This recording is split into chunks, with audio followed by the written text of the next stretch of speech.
Did you know that Pokemon was originally called capsule monsters? The initial concept was inspired by Japanese gashapon machines, vending machines that supplied capsules containing collectible toys. Some early concept art even suggests that Pokemon were meant to be sold in shops, just like gashapon toys. The name was changed from capsule monsters to Capumon because of trademarking issues, but the name Pocket Monsters is what finally stuck. The first Pokemon games developed were Pokemon Red and Green. Development was long, which started in 1990 and ran all the way into 1996. This was partially due to the developers taking breaks to raise funds by working on other games like NES and Game Boy game Yoshi. Yoshi sold well and ensured the developers had the resources they needed to continue work on Pokemon. Funding issues came up several times during development, and it seems lucky that Pokemon was ever released at all. The main man behind Pokemon was Satoshi Tajiri. He actually came up with the initial idea and pitched it to Nintendo. Though the game was initially rejected, Shigeru Miyamoto, the creator of Super Mario Bros. And The Legend of Zelda, took interest in his idea. Miyamoto became a mentor of sorts to Tajiri, and to pay tribute, Tajiri added Satoshi to the default name list for the game's protagonists and Shigeru to the default name list for the rival in the Japanese games. In the code of the game, however, the names of the main character and rival are Yamaguchi, named after Wataru Yamaguchi, who is listed under the special thanks in the credits, and Ishihara, after Pokemon developer Tsunekatsu Ishihara, who is currently the president of the Pokemon Company. In the special Japanese edition of Pocket Monsters Blue, the names were changed to references of Game Freak and Creatures Incorporated.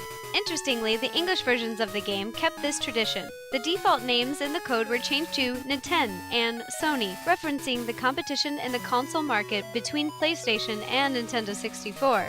And speaking of Nintendo 64, there was once a fully fledged Pokemon game in the works for this console titled Pocket Monsters RPG, not to be confused with Pocket Monsters 64, which was the name given to Pokemon Stadium during development. All we know about the game is that Pokemon's creator Tajiri was involved, and comments were made by Miyamoto suggesting that it would possibly share the art assets with Pokemon Stadium. It's unknown why the project was cancelled. Although Pokemon RPGs did come to the GameCube, those games were not developed by Game Freak, and Tajiri did not appear in the credits.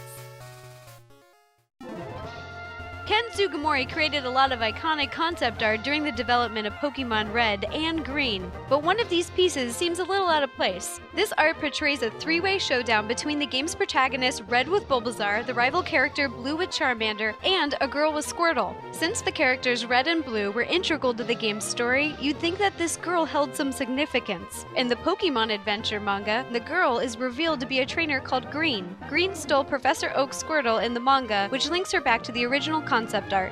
With the release of Pokemon Fire Red and Leaf Green, the original games were updated so that you could choose to play as a boy or a girl. The female protagonist was named Leaf and bared a striking resemblance to Green. Another thing to consider is that according to developer Junichi Masuda, Pokemon Black and White contained elements meant to replicate the feel of the original Pokemon games, so we know that the games were on the minds of the developers while they were making Black and White.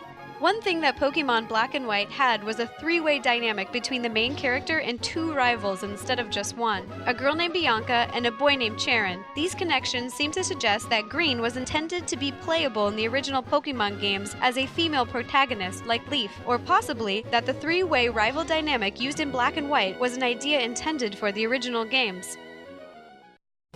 In Generation 1 Pokemon games, you can actually fish in statues located in gyms and Indigo Plateau, and even catch Pokemon inside them. You can find Magikarps with the Old Rod, Poliwags, Goldines with the Good Rod, and Krabbies, Psyducks, and more Goldines at a higher level with the Super Rod. Although the Super Rod only seemed to work in the Cerulean City Gym, this also only works on larger statues in the game, not smaller ones. You can surf on statues too, but no wild Pokemon will appear while you're surfing. A similar glitch appears in Pokemon Black 2 and White 2, where the player can surf in the tree in the Pokestar Studios area.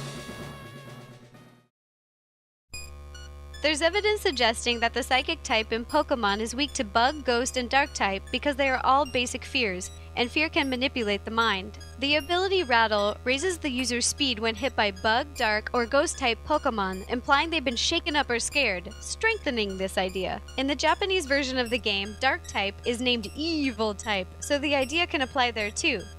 Gengar has several connections to another Pokemon, Clefable. They have the same basic body shape, and Clefable's hair, wings, and tail are in the same places as Gengar's spikes. Clefable is a normal type and Gengar is a ghost type, meaning their stab attacks can't touch each other. They're thought to be some of the earliest Pokemon created, and Gengar is said to be a shadow Pokemon. The name Gengar itself could come from the word doppelganger, which means someone's double.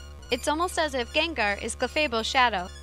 Another creepy thing about Pokemon is that when Paris evolves into Parasect, it's actually being engulfed by the fungi growing on its back. The fungi takes over the Pokemon's body and becomes the control center. Parasect is left zombified, which is illustrated by its eerie lack of pupils. Well, that's all for today, but don't forget to subscribe to us on YouTube and follow us on Facebook and Twitter. Make sure you also check out didyouknowgaming.com, and if you like this video, check out our other videos. Also, if you want to check out what I do, click the link to watch how to make Pokeball cookies. I make nerdy nebbies every Tuesday.